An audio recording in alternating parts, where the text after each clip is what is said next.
Body's right over here, Horatio. Looks like the victim was killed from multiple wounds from a nail gun. What do you got for us, Alex? Looks like this body's been dead about 4 hours, H. As Frank said, it looks like the weapon of choice was a nail gun. It's evidence from the nails coming from the wounds. Looks like we've got our first ever nail gun murder here in Miami. No, Frank, what we've got here is a serial killer with some serious hardware.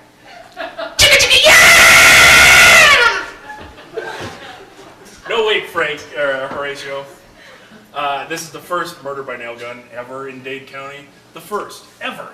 What makes you so sure it's a serial killing? Nobody goes to this much trouble just to kill one person, Frank. This, the killer hasn't nailed his first victim yet. His last victim yet.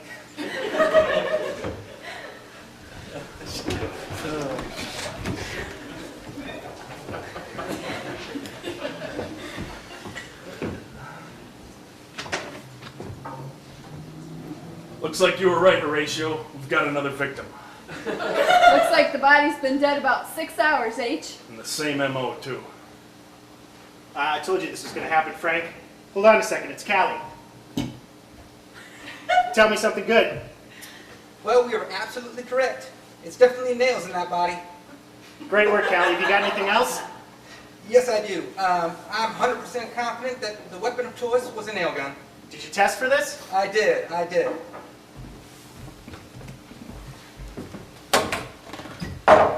So what I did, H, I ran a variety of exploratory validations in order to confirm our hypothesis. And what I first started with, I took several nails and just tried to push them into the head of a marked body. I wasn't satisfied with that, so then I continued on and tried to pound the nails with my hand, but I ended up hurting my hand more than the damn marked body. So then I continued on, and I went ahead and grabbed a hammer from my kitchen and proceeded to nail hammers into my mock body's head. Nail nails into my mock body's head. After investigating the wounds that I made from the hammer, I was pretty confident that they were quite similar to what we found in our dead body. But you still thought all of those methods would be too time-consuming and allow for more struggle from the victim than was apparent at the scene of the crime, right? Exactly. So then I went ahead and I tested a nail gun. And what I confirmed from our nail gun investigation, I'm 100% confident that it was a nail gun. Great work, Callie. Great work. What did she say? She said it was a nail gun. This body's been dead about 6 hours, H. You already told us that, Alex. Thanks. Oh.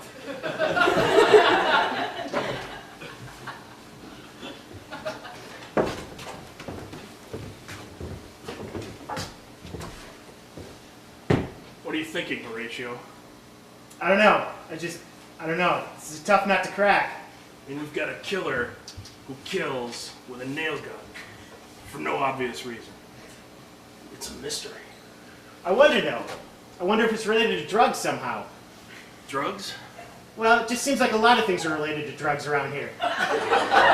Seems like it might be a safe bet. You know, those drug people killed my girlfriend, Eric's sister, right? I know. They were drug people. Yeah. Drugs. Yeah, maybe. Maybe it's my son, though. Your son? Well, maybe he got involved with those drug people that killed my girlfriend, Eric's sister. Yeah, but what does all this have to do with nail gun murders? I don't know, I'm just grasping at straws here. Ah, Kelly, great. You're back. How goes the investigation? Good. I think we have something. Ryan and Eric have been, Wait a second. they've come up with a theory. Where are Ryan and Eric? Oh, they weren't able to make it this week. Oh, well, all right. But continuing on with this theory, so they remember from their childhood about a wonderful plot from a movie that they were reminiscing about. And it was concerning a man who was running around killing people with a nail gun. A movie, Callie? Yes, a movie. The plot thickens a little bit because it's about a construction salesman who goes running around killing construction men, avenging the rape of his sister. Well, that sounds like a quality flick. But why construction workers? Well, it's the construction workers that were responsible for his fate. And there's more. Ryan checked out the victims from the movie. He did a cross-reference and he checked the database. But wait, we already ran through the victims' names through the database. We came up empty.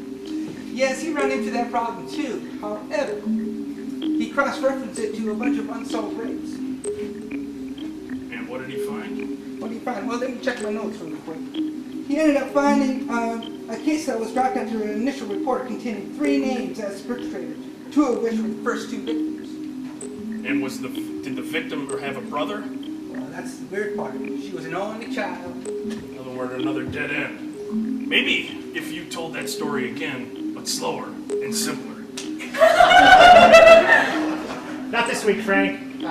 You said there was a 3rd attacker. What about him? Yes, I already sent Alex to investigate the body. But Alex is just a medical examiner. You can't send her in the field alone. What are you talking about? We always send medical examiners and fingerprint experts.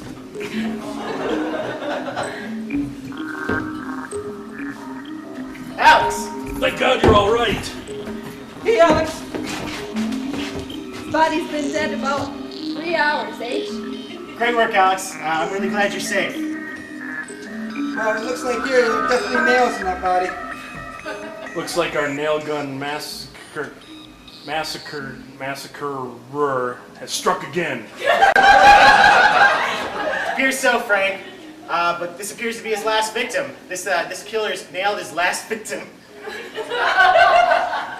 Looks like we're at a dead end again. Oh, wait, H. 1 second. I got a text from Ryan right here. And he says he's caught the killer. He finally remembered the name of the movie, then found the only place that rents it out in Miami, and tracked down the 3 people that have rented it in the last 10 years. One of them ended up being the killer, and he and Eric went around and interviewed the 3 names, and on the 3rd, they found the nail gun in the kitchen. Some guy named Terry Lofton, who admitted to the murders after Eric found the nail gun leaning against the kitchen sink. They took him into custody and booked him. They said all that in the text? Why didn't he just call? Apparently they didn't have minutes.